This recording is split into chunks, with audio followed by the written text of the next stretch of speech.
Well, hello and happy Friday. It is digital host A.J. Wuest welcoming you back to Friday's shorter edition of Before the Four, where I talk about a few of 48's top news stories and then some before our 4 o'clock newscast. Wherever you're watching, whether that's on Facebook, YouTube, or the 48 Now live stream, thank you so much for watching and spending just a little of your Friday afternoon with me here on Before the Four.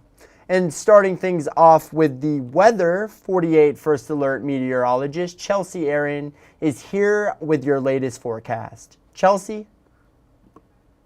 Winds and lingering shower activity will be possible as we head into this evening. Most of the rain will be along and west of I-65, and it should stay rather light, but wind gusts could exceed 40 miles per hour, likely overnight, with a wind advisory in effect through the early morning hours on Saturday. This is as the remnants, or what's left of Hurricane Helene, continues to be absorbed by another area of low pressure just to our west. This is what's going to produce some of those periodic showers as we head into your late evening hours, but it will not be a complete washout. Now, Helene, now a tropical depression, and it will continue to weaken greatly with improving conditions as we head into your upcoming weekend. We will be tracking a few isolated showers, mainly early in the day on Saturday.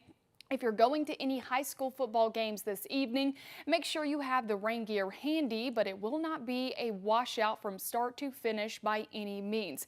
Temperatures will remain cooler throughout the day on Saturday, with afternoon highs only ranging in the lower and middle 70s, but drier and warmer weather will be in store throughout the end of your weekend and likely for your next work and school week. Well, thank you, Chelsea. And speaking of Hurricane Helene, let's take a look at the latest impacts from the tropical storm over in Florida, Georgia, and the Carolinas. The powerful Category 4 hurricane has claimed more than 20 lives and left millions of people without power. And it is not done yet. NBC's Jay Gray reports from Tallahassee, Florida.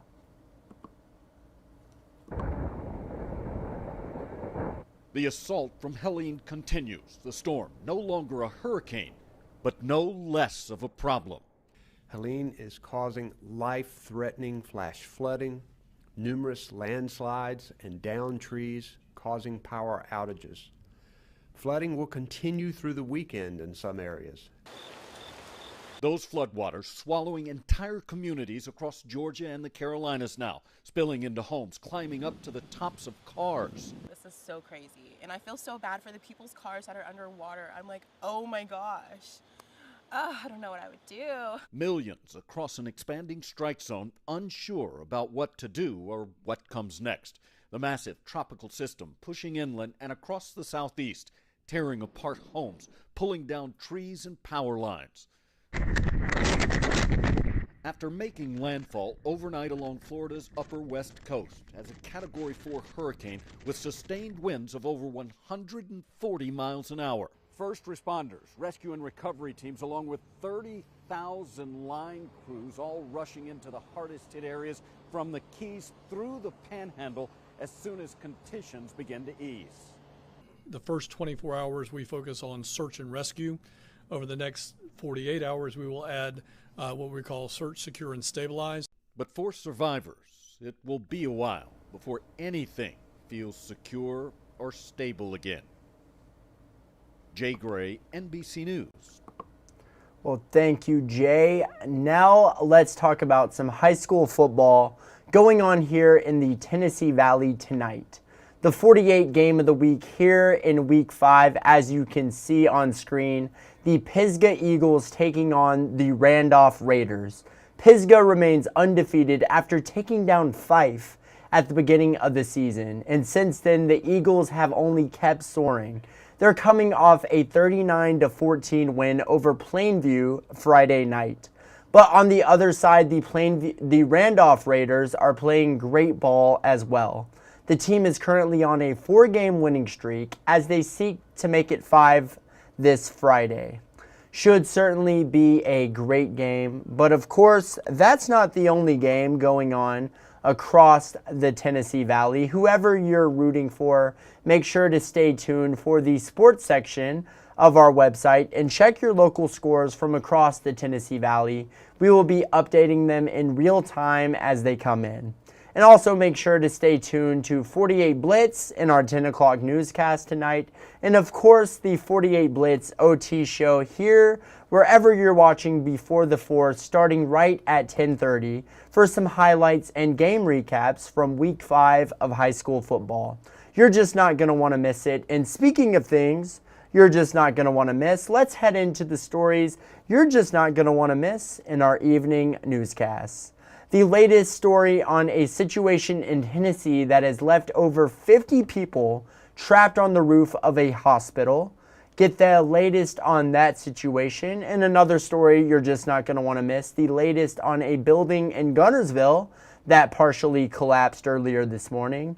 48 Savannah Sapp with more coming up. And finally, a story on how the city is preparing for this weekend's South Star Music Festival. These are just a few of the stories you're just not going to want to miss in our evening newscasts. And I believe we have a little bit of time for, you guessed it, Facebook fun. Our 48 Facebook question of the day, who's your favorite superhero? And let's see what you all had to say. Sarah said Mermaid Man and Barnacle Boy, of course. Two legends right there. Sarah, thank you for commenting. Letitia said Captain America, classic. Tila said Spider-Man, 100%. That is a very good one. Thank you for commenting. And then Jimmy Johns said WAFF 48 is my superhero. 100%, we are on your side. But Jimmy, thank you so much for commenting. And that is just about all the time I have in today's Before the 4. But I want to thank you all for sticking around with me and spending just a little of your Friday afternoon with me here. If you haven't done so already, make sure you download the 48 digital app, the 48 First Alert weather app, and of course the 48 Sports Zone app. Turn on those push notifications and never miss a breaking news story.